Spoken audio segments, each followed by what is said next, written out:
आज हम जा रहे हैं कि समुद्र की गहराइयों में, तो इसलिए जानने के लिए नहीं जानने हैं कि वहाँ पे क्या क्रिएचर्स हैं। वो इसलिए जानने जा रहे हैं कि अजीब अजीब मिस्टीरियस डिस्कवरीज हैं अंडर वाटर। तो बस इस वीडियो का टाइटल है मिस्टीरियस अंडर वाटर डिस्कवरीज। जिस चैनल हमने वीडियो लिया, इस चैनल का नाम है मस्त स्टूडियो। बस जानती है वीडियो को स्टार्ट करते हैं। ये बात है 1997 की, जब नोवा कंपनी के रिसर्चर्स अटलांटिक ओशन से 3000 किलोमीटर दूर पैसिफिक ओशन में हाइड्रोफोन्स के जरिए अंडर वाटर वोल्केनिक एक्टिविटी को सुन रहे थे। हाइड्रोफोन एक ऐसी डिवाइस होती है जिसके जरिए समंदर में पैदा होने वाली मुख्तलिफ किस्म की आवाजों को सुना और रिकॉर्ड किया जा सकता है। 1997 के उस दिन रिसर्चर्स ने समंदर के अंदर से एक बहुत ही अजीब किस्म की आवाज को रिकॉर्ड किया जो हद से ज्यादा तेज थी। रिसर्चर्स ने इससे पहले अपनी पूरी लाइफ में कभी ऐसी कोई आवाज नहीं सुनी थी, जिसकी वजह से इस आवाज ने वहां मौजूद सब लोगों को हैरत और खौफ में डाल दिया था। ये आवाज ना सिर्फ तेज थी बल्कि इसमें एक अजीब किस्म की खासियत भी थी जो इसे समंदर से रिकॉर्ड होने वाली दूसरी आवाजों से मुख्तलिफ बना रही थी, जिसकी वजह से इस आवाज को द ब्लूप का नाम दिया गया। द ब्लूप ऐसी आवाज है।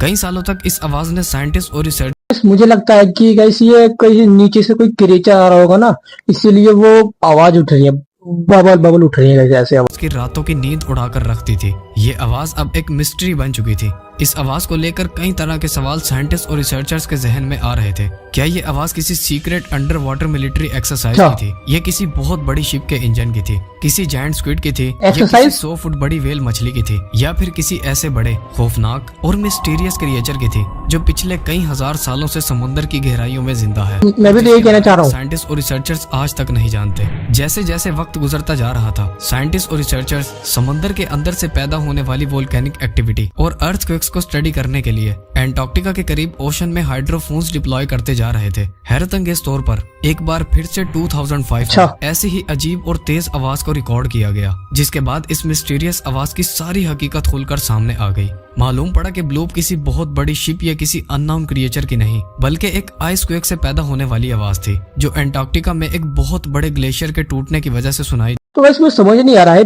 बर्फ पिघलती है तो कैसी आवाज आती है? गई थी 8 सालों की मेहनत और दिन रात की रिसर्च के बाद ब्लूप की ये मिस्ट्री अब पूरी तरह से हल हो चुकी थी। इस अजीब आवाज की ये मिस्ट्री तो हल हो गई थी, लेकिन साइंटिस्ट और रिसर्चर्स को समंदर के काले अंधेरों से अब तक ऐसी चीजें मिल चुकी हैं जो उनकी समझ से बाहर हैं। इस वीडियो में हम समंदर की गहराइयों से डिस्कवर होने वाली ऐसी चीजों के बारे में जानेंगे जो आज पूरी दुनिया के लिए एक मिस्ट्री बनी हुई है। फिर चाहे वो समंदर में दफन हजारों साल पुराने शहर हो या फिर सदियों पहले समंदर में डूब जाने वाली बड़ी से बड़ी शिप्स हो। आगे बढ़ने से पहले इस वीडियो को लाइक और ये बात है 1986 की, जब जापान से ताल्लुक रखने वाले एक डाइवर किहाचाइरो अराटाकी ने अपनी जान पर खेलकर योनागोनी आइलैंड के करीब समंदर में डाइव किया था, क्योंकि इस आइलैंड के करीब समंदर में खतरनाक हैमरहेड शार्क्स के टोले पाए जाते हैं जो किसी भी इंसान के लिए बेहद खतरनाक है। इसके अलावा समंदर के इस हिस्से से कई बारी टाइफून्स भी निकलते देखे जा चुके हैं। किहाचाइरो ने इन तमाम चैलेंजेस के बावजूद भी यहाँ डाइव कर अपनी जान लगाई थी। समंदर के इस हिस्से में पानी बिल्कुल साफ था और हर चीज बिल्कुल क्लियर दिखाई दे सकती थी,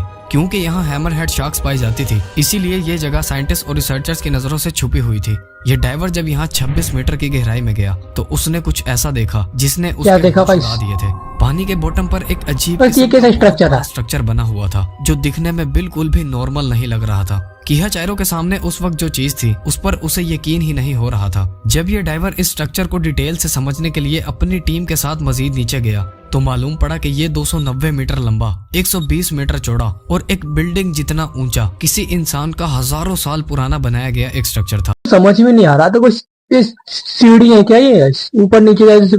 मुझे लगता है किसी ये ऊपर जा रही होंगी। बॉटम से लेकर रूफ तक स्टेयर्स बनी हुई थी। रिसर्चर्स का ये मानना था कि सिर्फ डाइव कर इस स्ट्रक्चर के बारे में मजीद इंफॉर्मेशन हासिल नहीं की जा सकती, इसलिए समंदर के इस हिस्से में सोनार स्कैनिंग की गई। इस एरिया में समंदर के अंदर सोनार स्कैनिंग जिन्हें जमीन से टकराने के बाद एक रिसीवर के थ्रू किया गया और फिर इस जगह का एक 3D मॉडल तैयार किया गया। जब इस जगह का 3D मॉडल बनाया गया तो जो कुछ देखा गया उसने वहां मौजूद सभी लोगों को हैरान कर दिया था। ये हजारों साल पहले इंसान का बनाया गया एक बहुत ही आलीशान और बहुत ही खूबसूरत स्ट्रक्चर था जो किसी महल की तरह दिखाई दे रहा था। इस स्ट्रक्चर में अंदर जाने के लिए एक काफी बड़ा रास्ता भी बना हुआ था जो शायद उस दौर में इसकी मेन एंट्रेंस थी। इस स्ट्रक्चर की साइड पर ऊपर जाने के लिए सीढ़ियां भी बनी हुई थी। यही तो कहना चाह रहा था, सीढ़ियाँ। टॉप पर बड़े बड़े टेरेसेस के साथ साथ पूल्स भी बने हुए थे, जो इस बात की तरफ इशारा कर रहे थे कि जिस दौर में इसे बनाया गया था उस दौर के लोग काफी मॉडर्न और काफी एडवांस थे, और उन्होंने इस स्ट्रक्चर को अलग अलग पत्थरों से नहीं बल्कि एक ही बहुत बड़े पत्थर को तराश कर बनाया था। इस स्ट्रक्चर से मिलने वाले आर्टिफैक्ट्स की जब कार्बन डेटिंग की गई तो मालूम पड़ा कि ये आज से 10,000 साल पहले बनाया गया था। ये मेसोपोटामिया सिविलाइजेशन का दौर था, जो इस जमीन पर मौजूद इंसानों की सबसे पुरानी सिविलाइजेशन मानी जाती है, और उस वक्त ये जगह समंदर के अंदर नहीं बल्कि पानी से बाहर जमीन पर हुआ करती थी। लेकिन उस दौर में जब इंसानों के पास ना कोई टूल्स थे और ना ही कोई मशीन्स थी, तब इतने बड़े और आलीशान स्ट्रक्चर को कैसे और किस मकसद के लिए बनाया गया था, और इसमें बसने वाली सिविलाइजेशन के साथ ऐसा क्या हुआ था, इन पर ऐसी कौन सी आफत टूट पड़ी थी जो आज इनके बनाए हुए स्ट्रक्चर पानी के अंदर डूबे हुए हैं। हाँ, और पानी के अंदर बनाने वालों का आज दुनिया में नामो निशान तक मौजूद नहीं है। ये बात आज तक एक मिस्ट्री बनी हुई है। 19वीं सदी के एंड में यानी ईयर 1900 में एंटीगा आइलैंड के करीब समंदर की 55 मीटर गहराई में कुछ डाइवर्स के क्रू को बहुत ही पुराना और तबाहशुदा एक एंशिएंट शिप का मलबा मिला था। ये शिप आज से 2000 साल पहले एंशिएंट ग्रीस के दौर में समंदर में डूबी थी, जिसका मलबा अब तक यहाँ मौजूद था।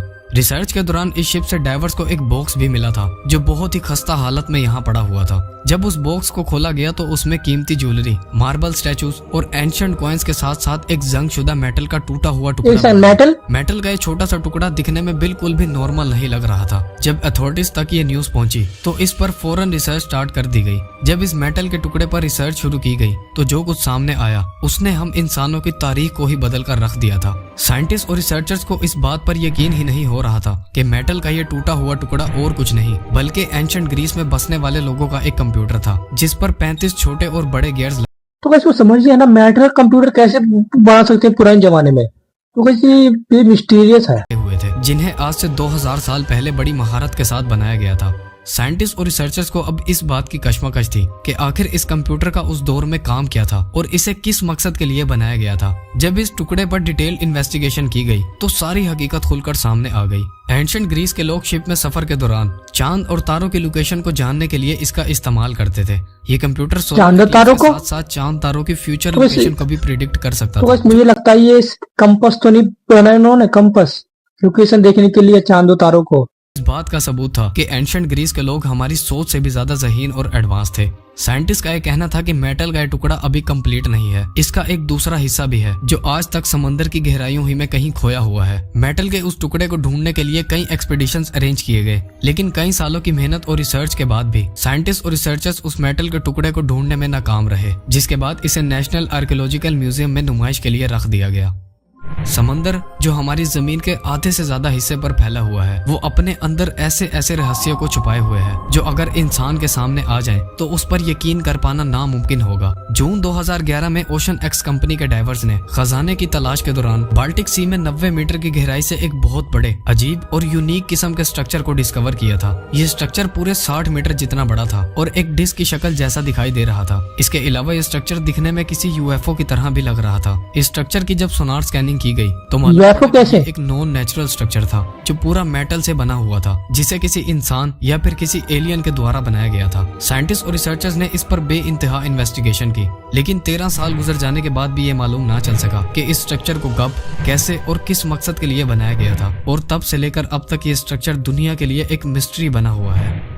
इस बात में कोई शक नहीं कि समंदर बेतहाशा मिस्ट्रीज और अनगिनत राजों से भरा पड़ा है। समंदर से आए दिन मुख्तलिफ किस्म की चीजें डिस्कवर होती रहती हैं, जिनमें से सिर्फ चंद चीजों को ही इंसान समझ पाता है, और बहुत सी डिस्कवरीज ऐसी होती हैं जो पूरी दुनिया को हिलाकर रख देती हैं। ऐसा ही एक वाकया तब सामने आया जब समंदर के अंदर से हजारों साल पुराना एक 800 मीटर लंबा रोड डिस्कवर किया गया। ये रोड बहामस में समंदर की 20 फुट की गहराई से फिर 800 रोड लंबा मीटर आगे जाने के बाद अचानक खत्म हो जाता है। इस रोड पर लगे पत्थर रेक्टेंगल शेप के बने हुए हैं जो एग्जैक्टली 3 से 4 मीटर बड़े हैं। ये रोड, जिसे बीमिनी रोड का नाम दिया गया है, वो किसी अननोन जगह पर जाकर अचानक खत्म हो जाता है। समझ में नहीं आ रहा के एंड पर ना पानी के अंदर रोड कैसे बना सकते हैं। बना हुआ ये मुझे लगता है कि ये जब ये रोड बना होगा ना तो उस टाइम पे पानी नहीं था, तब ये पानी ज्यादा बढ़ गया था, इसलिए रोड ये डूब गया था। में डूब जाने वाली दुनिया की सबसे मिस्टीरियस और आलीशान सिटी अटलांटिस में जाने के लिए बनाया था। साइंटिस्ट और रिसर्चर्स का कहना है कि इस रोड को आज से 1900 से 2000 2000 साल पहले बनाया गया था।